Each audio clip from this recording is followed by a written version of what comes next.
Good morning. Welcome to my morning walk.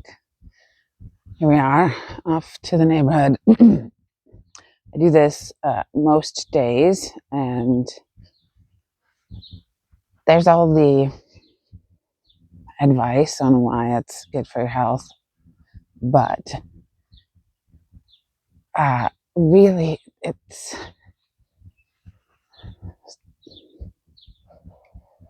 there's something that just feels so deeply right about it in my biology. Like, I'm in the house, stressed out, I'm getting things ready, I'm making breakfast, I'm getting kids out the door, and it's just like so I'm just very task oriented, and it's like a production line. Everything has to happen boom boom boom boom boom. And then as soon as I step outside, the birds are singing. There's just the pressure to do the task orientation just falls away, and I'm walking, I'm barefoot. There we are, barefoot in the grass. I mean, like life just suddenly got gorgeous and luxurious, and everything is green. There's something about this like color of green that just sort of makes my brain explode with happiness. Usually I have, I forgot my headphones. Oops. Usually I have music, and it's just like, music, just, I will often have like a little dance break in the middle of my walk because the music's so good. And when I come back to the house, I just feel like, a Disney princess.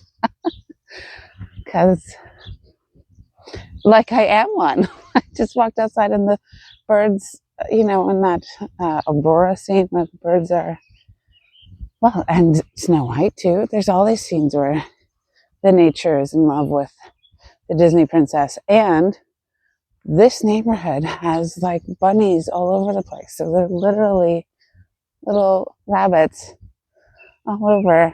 They're so cute.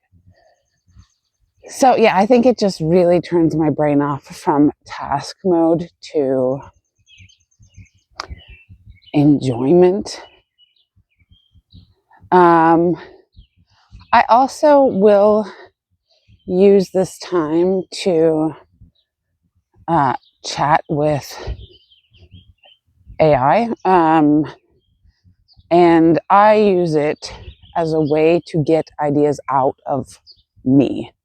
Because if they're inside there, they just ruminate. And rumination is bad. But like other people use morning pages, I like that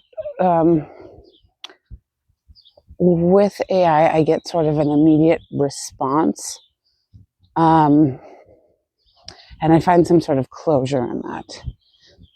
Whatever AI says is like much less important than the act of me vomiting out all of the things I have going on in my head. So, this video is about sleep. I have been working on sleep for a long time, and boy, it's a journey. Let's start with that. It's a journey. When I was younger, I could sleep anywhere. I traveled all over Africa, and I would sleep on rooftops. I would sleep in, we called them taxi bush taxis. It was incredible. I just really never had trouble sleeping. And then, I hit 38, and suddenly I had this terrible, here, I gotta switch sides. I had this terrible,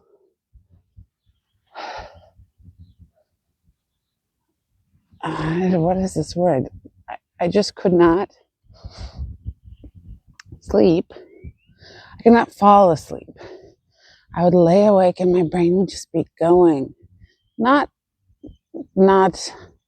like life is terrible, why am I here? But okay, tomorrow we have to get the backpacks early and I need to put them over here. And after that meeting, I'm gonna have 30 minutes. What should I do in that time? Just that kind of like planning. Just brain chatter. I don't know. And I could not turn it off. And if I did not hit this like exact precise window of tiredness, I'd be awake for hours, just like waiting to fall asleep, and my brain would not shut off. So it took me a couple years to realize that this is perimenopause, because I didn't know what that was. So I remember my mom telling me about puberty. Why do they not tell you about like reverse puberty? They should tell you about that. So what have I done? First thing I've done is, well, I've tried a lot of things. I've tried magnesium, I've tried valerian root, I've tried hops, first basic stuff. Okay, the dark room, cold room, all that stuff. But now I'm like, so then I did homeopathic medicines, not for my sleep. I wanted to get I had been taking progesterone, and then we traveled to a different country where my aunt lives, and she has a homeopathic doctor that she goes to, and so for meds, including like hormone replacement therapy or like a natural version of that. So I went to get some, and he's like, your estrogen is not low enough for me to give this to you, but here's like vitamins.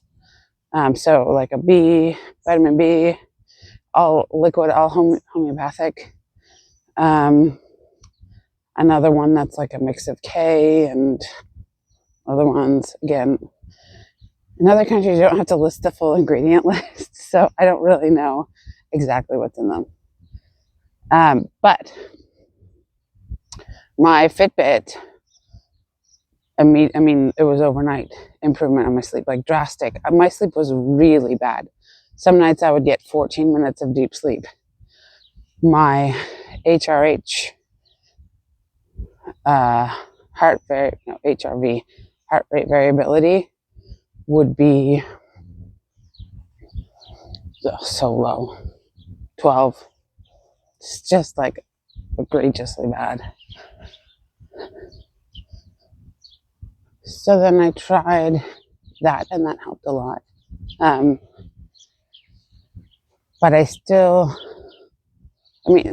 so I went from 14 minutes of deep sleep to an hour of deep sleep. Now sometimes I'll get an hour 15 or an hour 30. But I still have, I think a lot of it is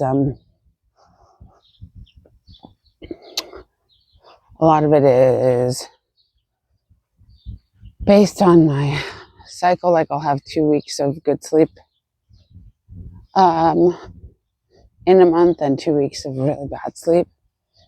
So again, that makes sense that it's connected to my period, since these are the hormones that I'm having a hard time producing now. So I'm in a phase of life right now where I have some more stability and I can really focus on my health. And I was talking to Chat GPT the other day about all of the different health priorities that I had, like drinking enough water, getting protein, getting fiber, certain movement goals. Like I've advanced, like I do eat a lot of protein. I do walk a lot without even trying because I have 2 kids and it's just busy running around after them. So like I have a certain level of health on autopilot, and it's certainly better. My quality of life is much higher now than it was 2 years ago, but it's not great. And I think I can get great. I think I can get great. So, I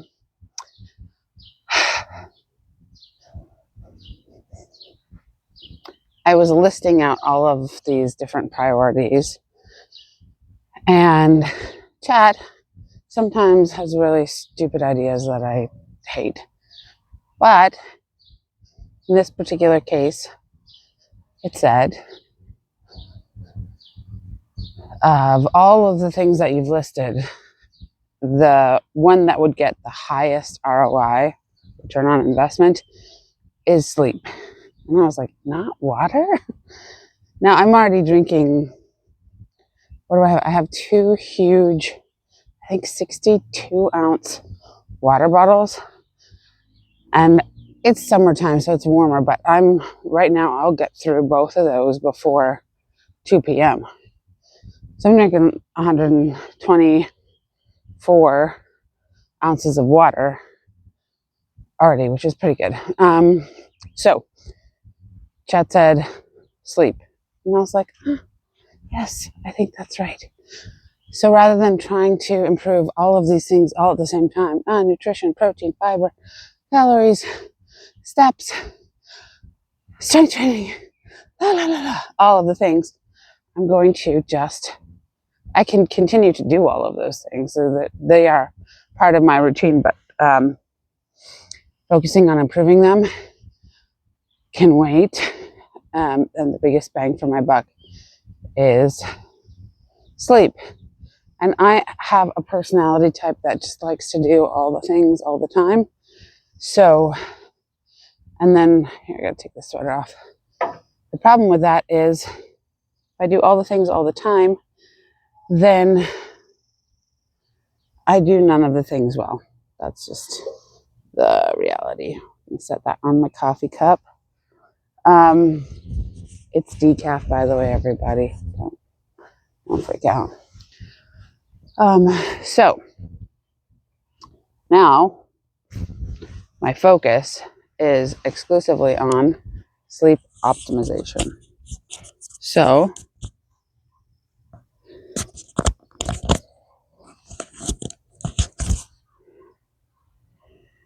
that's better. So how am I optimizing my sleep right now?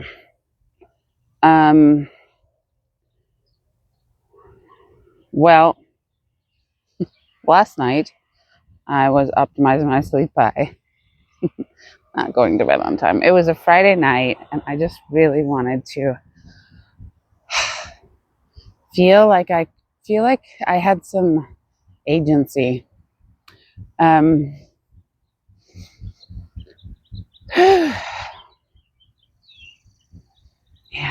I don't know if other people find this, but if I get too restrictive about what I'm trying to do and I feel bossed around by myself, I feel like I'm bossing me around too much, I will just be like, nope, not going to do it. Like, a petulant 7-year-old. So I am trying to go to bed at the same time every night. And I'm trying to make it earlier than it has been. Excuse me. But it was Friday. I had a super stressful day. The week in general has been stressful. Let switch this. And sort of unexpectedly so with my work, it was supposed to be a quiet work week, and of course things explode on quiet work weeks. So I was mad. I was mad about having to manage the situation and not being able to get the work done that I was planning to get done during the quiet week. So made it to Friday, and I was like, I'm going to do what I want. It's Friday. So I picked up the kids from camp. Uh-oh. My sweater is falling down. I picked up the kids from camp, and yeah. And I was like, what, my dad was like, take them out for a treat. Because he usually picks them up and takes them out for a treat on Fridays. I was like, okay, I'll find something for us. So we went and got like boneless chicken, and we got like a small pizza with just a cauliflower crust. I kind of like those because they're crunchy and thin. I really like thin crust pizza. And it was like a Nashville hot pizza with pickles on it. Oh my gosh, I love pickles. So that was delicious. And I got a beer. And I just think beer and sleep, nope. Beer and sleep, nope. So we've been going to bed at 10. I have been, oh my goodness, my sweater's falling down. In my previous life, I was going to bed super early, like 8 p.m., 8:30 for many years, because I was getting up extremely early in the morning. And that just worked with my job and gave me a window of time in the morning when I woke up, so I wasn't just rushing out the door. I had time to drink my coffee. I had time to go on a walk. I had time to paint. And this was really important during that phase of my life because my job was so intensely stressful and demanding. So it's a good thing, I think, that in the past, let's say, since I started my new job, so 6 to 8 months, I have been able to start going to bed later. That is actually, sounds counterintuitive, but it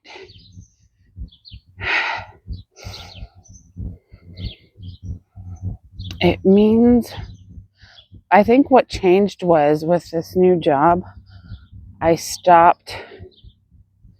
Before I was always prioritizing getting up at 5. At a certain point, I was getting up at 3 a.m. because that's what time I needed to get up to not get interrupted with work stuff. And it was worth it to me. So I've always been this super early morning riser. I mean, 3 is a bit insane, but even when I was a kid, I got up at 6 before everybody and watched Mickey Mousercise. I watched it. I did not do the exercise. I just watched it because I enjoyed it. So like I do have an early morning nature, but the 5 a.m., letting go of the 5 a.m. in service to my sleep. Like it changed something emotionally for me.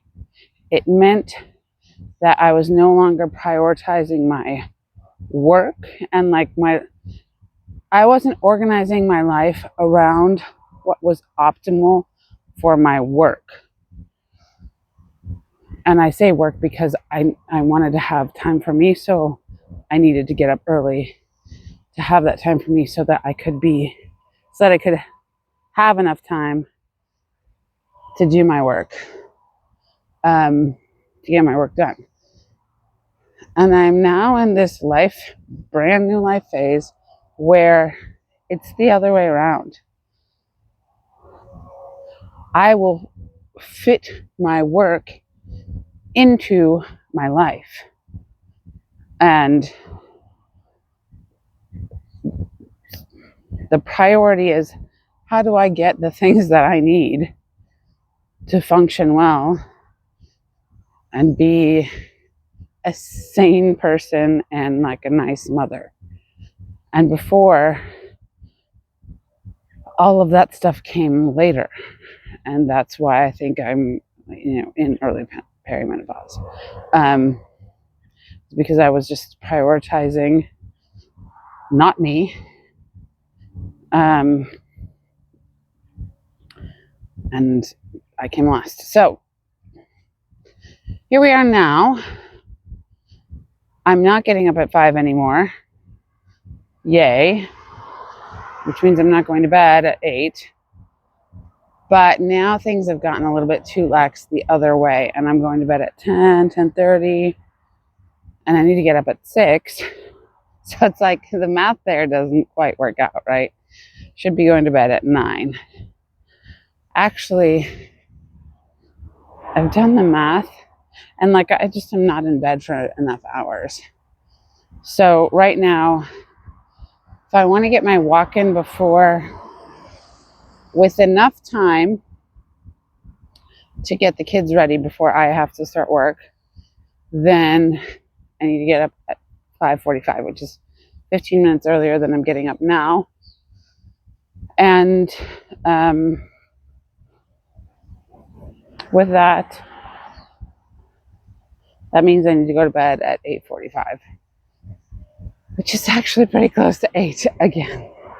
But this is different. This is like with the intention, the express intention of improving my sleep, prioritizing my sleep. The whole calculation is only based on optimization of my sleep. And I don't really like optimization, but sleeping, that's what it is. I'd like to be sleeping. So last night was not a good example, but I also, like, sometimes you just have to have a Friday. Because if you can't have a Friday, like, you just, at least for me, I'm just not going to do it. So, okay, yesterday was a Friday. Today is a Saturday.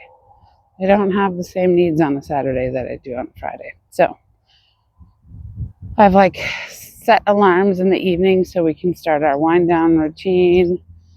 I've added facial massage before bed, which really does help me feel very sleepy, and addresses that like running brain thing I have going. And then I also